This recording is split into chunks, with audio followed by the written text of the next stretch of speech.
شادی کی ضیافت کی تمثیل۔ یہ تمثیل 2 اناجیل میں محکوم ہے۔ متی کی انجیل 22 باب پہلی آیت سے 14 آیات تک اور لوکا کی انجیل 14 باب 15 آیت سے 24 آیات تک۔ آئیے میرے ساتھ کلام مقدس میں سے پڑھیے۔ شادی کی ضیافت کی تمثیل۔ متی 22 باب پہلی آیت سے 14 آیات تک، صفحہ نمبر 26، پیج نمبر 26۔ کلام مقدس میں یوں محکوم ہے: اور یسوع پھر ان سے تمثیلوں میں کہنے لگا کہ آسمان کی بادشاہی اس بادشاہ کی مانند ہے جس نے اپنے بیٹے کی شادی کی اور اپنے نوکروں کو بھیجا کہ بلائے ہوئوں کو شادی میں بلا لائیں، مگر انہوں نے آنا نہ چاہا۔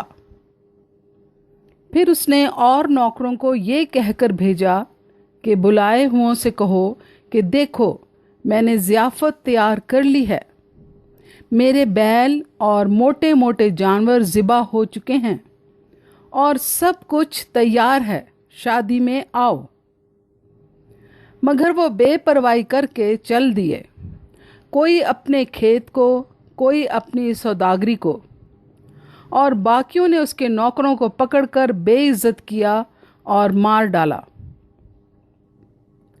بادشاہ غضبناک ہوا اور اس نے اپنا لشکر بھیج کر ان خونیوں کو ہلاک کر دیا اور ان کا شہر جلا دیا۔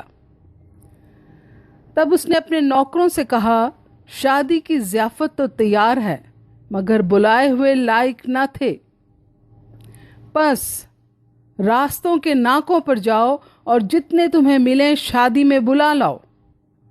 اور وہ نوکر باہر راستوں پر جا کر جو انہیں ملے، کیا برے کیا بھلے، سب کو جمع کر لائے، اور شادی کی محفل مہمانوں سے بھر گئی۔ اور جب بادشاہ مہمانوں کو دیکھنے کو اندر آیا تو اس نے وہاں ایک آدمی کو دیکھا جو شادی کے لباس میں نہ تھا۔ اور جب بادشاہ مہمانوں کو دیکھنے کو اندر آیا تو اس نے وہاں ایک آدمی کو دیکھا جو شادی کے لباس میں نہ تھا، اور اس نے اس سے کہا، میاں، تو شادی کی پوشاک پہنے بغیر یہاں کیوں کر آ گیا؟ اس نے اس سے کہا، میاں، تو شادی کی پوشاک پہنے بغیر یہاں کیوں کر آ گیا؟ لیکن اس کا منہ بند ہو گیا۔ اس پر بادشاہ نے خادموں سے کہا، اس کے ہاتھ پاؤں باندھ کر باہر اندھیرے میں ڈال دو، وہاں رونا اور دانت پیسنا ہوگا، کیونکہ بلائے ہوئے بہت ہیں مگر برگزیدہ تھوڑے ہیں۔